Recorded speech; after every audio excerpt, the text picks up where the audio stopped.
Welcome back to the channel Starseekers, where today we're going to be taking a look at Pumpkin Jack, a 3D action platformer where you play as Jack, the spirit of a famous trickster who has been sent by the devil to stop a great wizard, ending the devil's fun-time apocalypse. Pumpkin Jack's gameplay is very reminiscent of old school PS1 platformers such as Medieval, Jak and Daxter and Crash Bandicoot, but can it match those iconic titles with its gameplay, and is it worth its price tag? In this review, I hope to answer that question.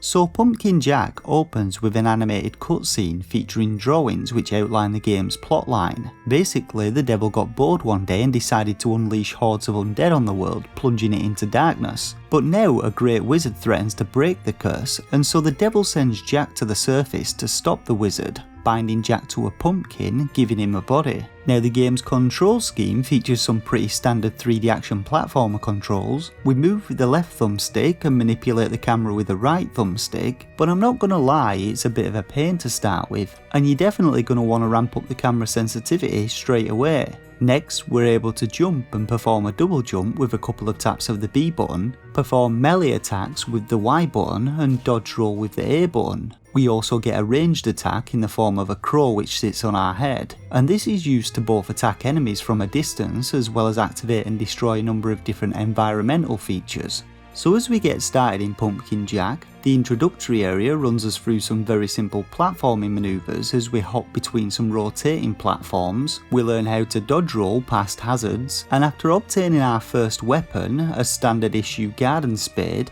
we get into our first scrap with some enemies and get our first taste of the game's combat. Now whilst the standard combat mechanics in the game are pretty straightforward and fluid, I found I had mixed opinions on the game's combat. Pumpkin Jack features plenty of different enemies which come in both ranged and melee forms, each with their own attacks and some very good character models. But more often than not, there's no need to actually fight enemies and you may as well just run past most of them, as there's no XP or currency system in the game, so apart from a few encounters where you have to defeat enemies to proceed, there's no reward and they serve no real purpose other than to slow you down. Now when I say there's no reward, that's a bit of a half-truth, as levels are littered with these bird skulls which you're going to have to search high and low for to obtain them all. Some skulls appear next to groups of enemies which you need to defeat before you're able to collect the skull, but the only purpose that these skulls serve is to unlock additional skins for Jack, which appear to be purely cosmetic and have no impact on gameplay.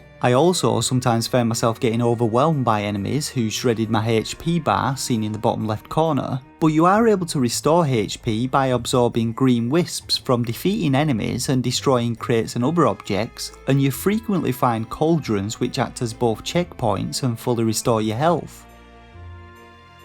Now as you work your way through Pumpkin Jack's 6 levels, you'll find plenty of platforming and combat sections, and for the most part platforming in the game is very good, though the jumping can be a bit fiddly until you get used to it, as you can't really manoeuvre Jack in the air and you maintain your forward momentum when you jump. The game features plenty of variety to its platforming, including some sections involving bouncy mushrooms, thin wooden beams that you have to balance across, and plenty of other hazards which you need to avoid as you hop from platform to platform. But unlike many platformers, each level in Pumpkin Jack is interjected with a bunch of different mini-games and puzzles which break up the monotony which causes some platformers to feel repetitive and boring. There are some sections where you remove your pumpkin head from your body and have to solve puzzles with it, such as kicking a bomb round to blow up some explosives, playing whack-a-mole and activating mushrooms to create a melody. There is an on-rails minecart ride where you have to jump gaps and lean from side to side to avoid tipping over, which I did find a little frustrating at times, mainly due to its awkward camera movement giving you very little time to react. And there are also several other semi-on-rails sections, including a magical horseback ride through some woods, and a rickety kart race against a bunch of guards. Now whilst some of these mini-games are more fun and work better than others, all of them help to break up levels, keeping them feeling fresh as you alternate between platforming, combat and minigame.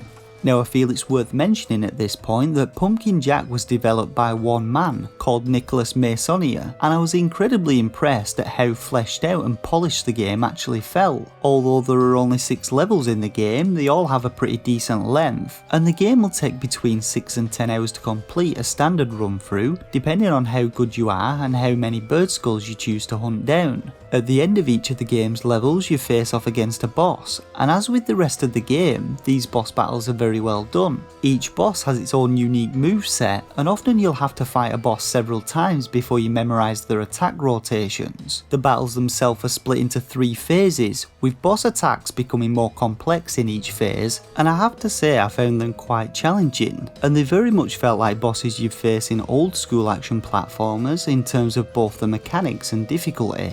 Now after defeating a boss you'll obtain a new weapon for Jack, with each new weapon generally feeling more powerful than the last, but you are able to switch between previous weapons by selecting them from an options wheel. Each weapon comes with its own unique attack combination and an airborne attack, and all of them felt pretty good to wield. My only real complaint is that you never get any new ranged weapons to deal with ranged enemies, despite you obtaining a shotgun in the game which is equipped instead of a melee weapon and also has a pretty short range.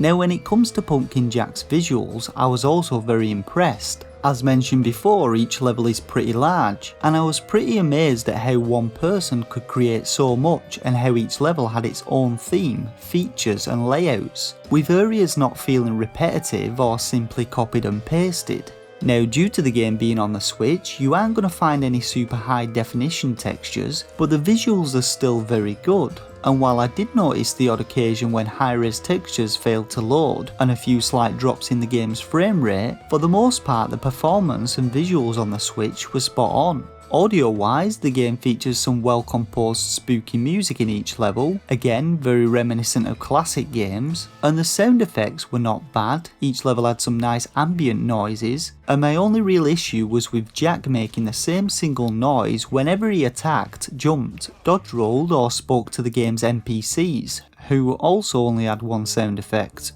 In all though, Pumpkin Jack feels like a classic platformer and plays like a classic platformer, but it features some great modern visuals and a ton of variety to its level scenarios, and I take my hat off to Nicolas, he really did a stellar job with Pumpkin Jack. I had a great time playing the game, and I think it more than earns its mid-tier price tag.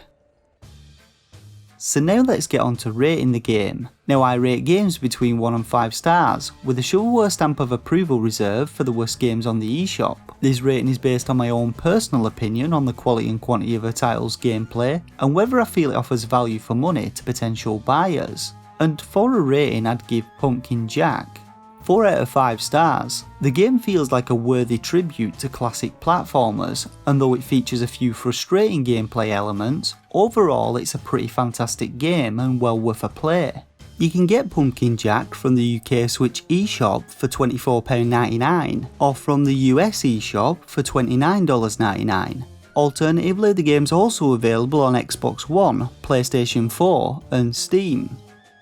And that's it for this review of Pumpkin Jack. Let me know your thoughts on it in the comments section down below, hit that like button if this review helped you out, and subscribe to the channel for future Nintendo Switch reviews and content. Don't forget you can jump onto the Starseekers Discord server linked in the description box below to join its growing community, and consider becoming a Patreon to support me and the channel and gain access to additional behind the scenes videos. For now though, I just want to thank you all once again for watching, and until next time, stay safe and game on.